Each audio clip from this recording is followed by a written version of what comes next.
Educare বায়োলজিতে সকলকেই স্বাগত। আমি এখন আলোচনা করব ফটোসিনথেটিক পিগমেন্টের সর্বশেষ পিগমেন্ট বা রঞ্জক পদার্থ ফাইকোবিলিন।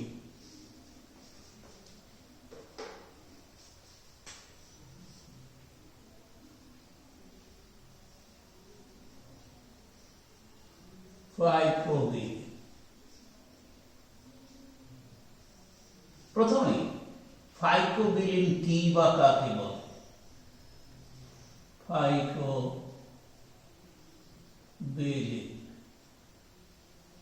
কাকে বলে? নীলাভ সবুজ শৈবাল এবং লোহিত শৈবালে প্রাপ্ত নীল এবং লাল বর্ণের যে সহায়ক রঞ্জক পদার্থ সালোক সংশ্লেষ প্রক্রিয়ায় পরোক্ষভাবে সহায়তা করে তাহাকে বলে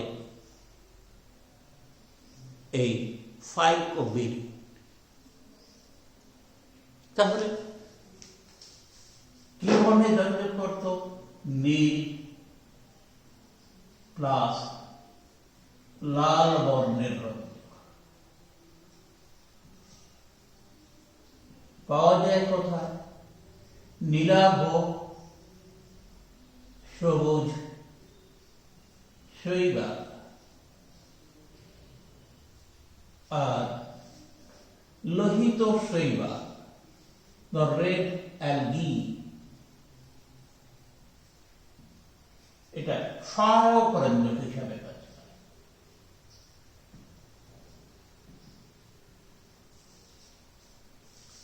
এবার এই লোহিত এবং নীলাভ সবুজ শৈবাল কোন জায়গায় থাকে?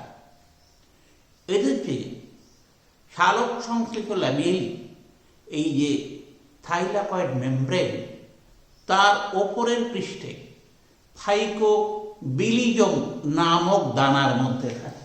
সুতরাং অবস্থা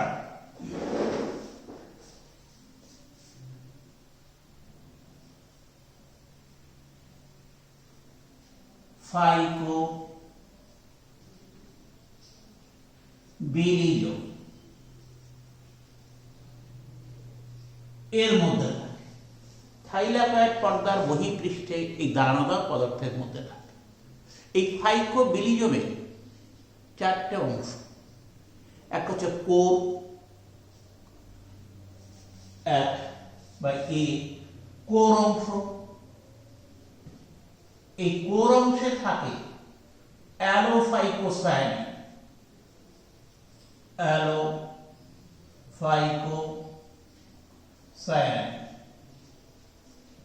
রঞ্জক। Next B rod. এই কোর অংশ থেকে উৎপন্ন হয় রড বা দণ্ডাকার অংশ।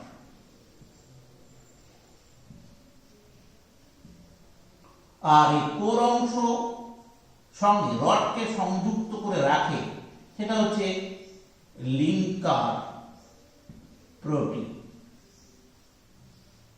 আরেকটি পদার্থ থাকে সেটা হলো ফাইকোবিলিপ্রোটিন।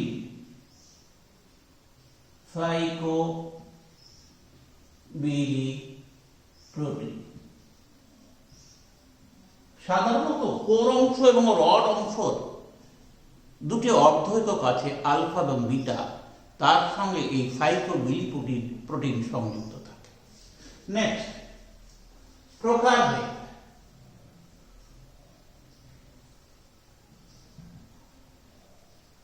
প্রধানত তিন প্রকার, যেমন এক ফাইকোসায়ানিন,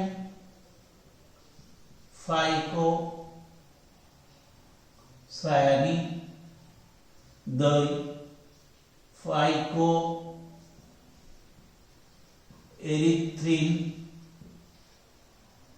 তিন অ্যালোফাইকোসায়ানিন। এছাড়া আরেক প্রকার রঞ্জকও দেখা যায় অনেক সময়। অ্যালোফাইকোএরিথ্রিন কমলা বর্ণ, এটা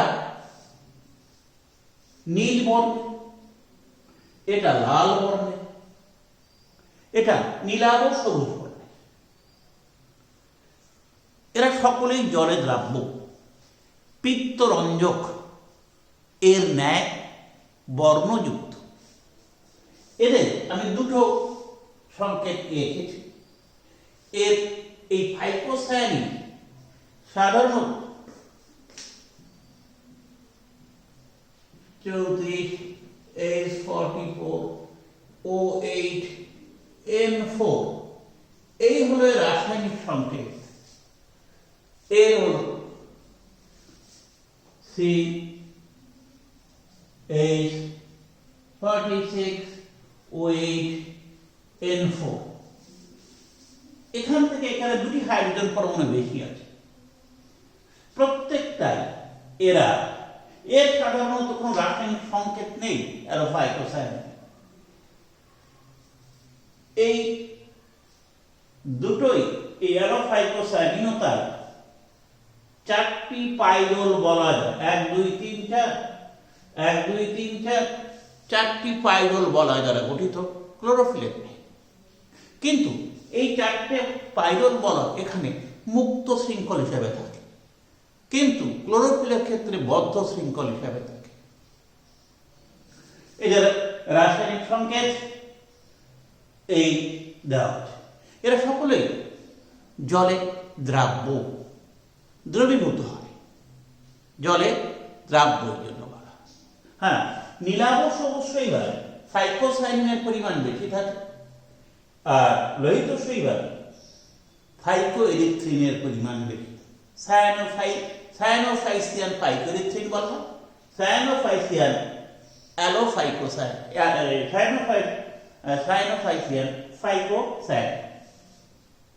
সাধারণত এরা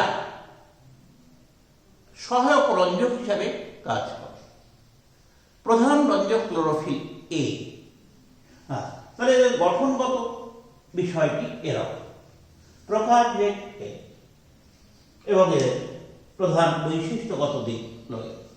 হ্যাঁ, আরেকটি কথা, এই ফাইকোসায়ানিন সাধারণত দেখা যায় এটা 540 থেকে 570 ন্যানোমিটার তরঙ্গ দৈর্ঘ্যে আলোক শোষণ করে।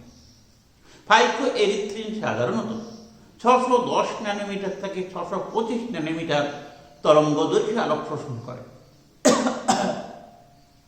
এবং তাহলে ওটা 540 থেকে 570, আর এটা হলো 610 থেকে 625 ন্যানোমিটার।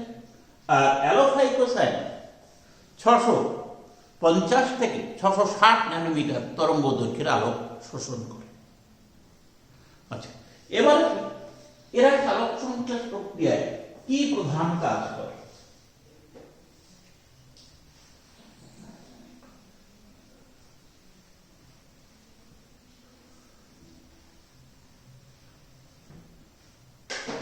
কাজ পাইকোবিলিটি। 1 নম্বর কাজ হল বর্ণ অভিভেদ, ক্রোম্যাটিক অ্যাডাপ্টেশন বলা হয়। বর্ণ অভিভেদ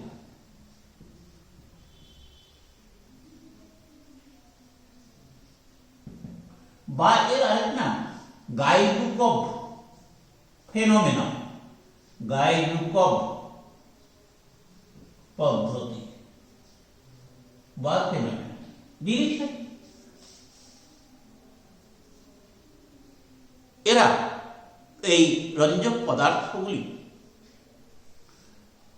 সাধারণত দেখা যায় কি সমস্ত তরঙ্গ দৈর্ঘ্যের আলোক শোষণ করে এবং আলোক শোষণ করে সালোক সংশ্লেষ প্রক্রিয়ায় পরোক্ষভাবে সহায়তা করে, যার ফলে প্রাপ্ত সূর্যালোকের সর্বাধিক ব্যবহার সুনিশ্চিত হয়। বিভিন্ন বর্ণের বিভিন্ন তরঙ্গ দৈর্ঘ্যের আলোক শোষণ করে সালোক সংশ্লেষ প্রক্রিয়ায় কার্যকরী ভূমিকা পালন করে, যদিও সেটা পরোক্ষ। এবং প্রাপ্ত সূর্যালোকের সর্বাধিক ব্যবহার সুনিশ্চিত করে। এই পদ্ধতিকে বলা হয় বর্ণ অভিযোজন বা গাইডুক অফ ফেনোমেনা। দ্বিতীয় হল সহায়ক রঞ্জক।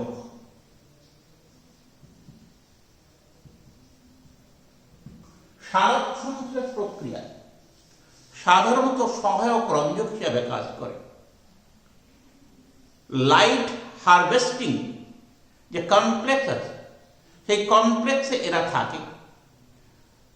বিভিন্ন বর্ণের আলোক শোষণ করে ফ্লুরোসেন্স পদ্ধতিতে বা ইন্ডাকটিভ রেজোনেন্স পদ্ধতিতে সেই আলোক শক্তিকে ক্লোরোফিল এতে স্থানান্তরিত করে। ক্লোরোফিলের বিক্রিয়া কেন্দ্র সক্রিয় হয়ে সালোক সংশ্লেষ প্রক্রিয়া সচল রাখে।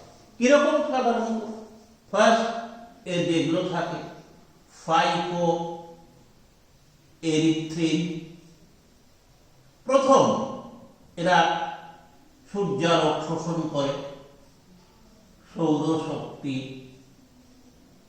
এই সৌরশক্তি ফাইকো এরিথ্রিন থেকে ফাইকোসায়ানিন, সেখান থেকে কোর অংশে অ্যালো ফাইকো সায়ানিন, সেখান থেকে ক্লোরোফিল এ এর বিক্রিয়া কেন্দ্রে স্থানান্তরিত করে। এভাবে সৌরশক্তিকে সংগ্রহ করে ধাপে ধাপে ক্লোরোফিল এ কে সহায়তা করে এই ক্লোরোফিল এ তে প্রেরণ করে সালোক সংশ্লেষ প্রক্রিয়ায় পরোক্ষভাবে সহায়তা করে। 3 নম্বর আরেকটি বিশেষ ভূমিকা হল বিভিন্ন প্রকার শৈবাল সাধারণত জলের বিভিন্ন গভীরতায় থাকে। এই বিভিন্ন গভীরতায় ক্লোরোফিল বা খুব গভীর জলে ক্লোরোফিল সৌরশক্তি শোষণে অক্ষম। সেই জন্য এই ফাইকোবিলিনস এরা জলের বিভিন্ন গভীরতায় সৌরশক্তি শোষণ করে ক্লোরোফিল এতে শক্তিকে প্রেরণ করে সালোক সংশ্লেষ প্রক্রিয়াকে সক্রিয় রাখে। এই 3টি বিশেষ ভূমিকা পালন করে। শেষ হলো আমাদের ফটোসিনথেটিক পিগমেন্ট। শেষ করছি। ভালো থাকবেন।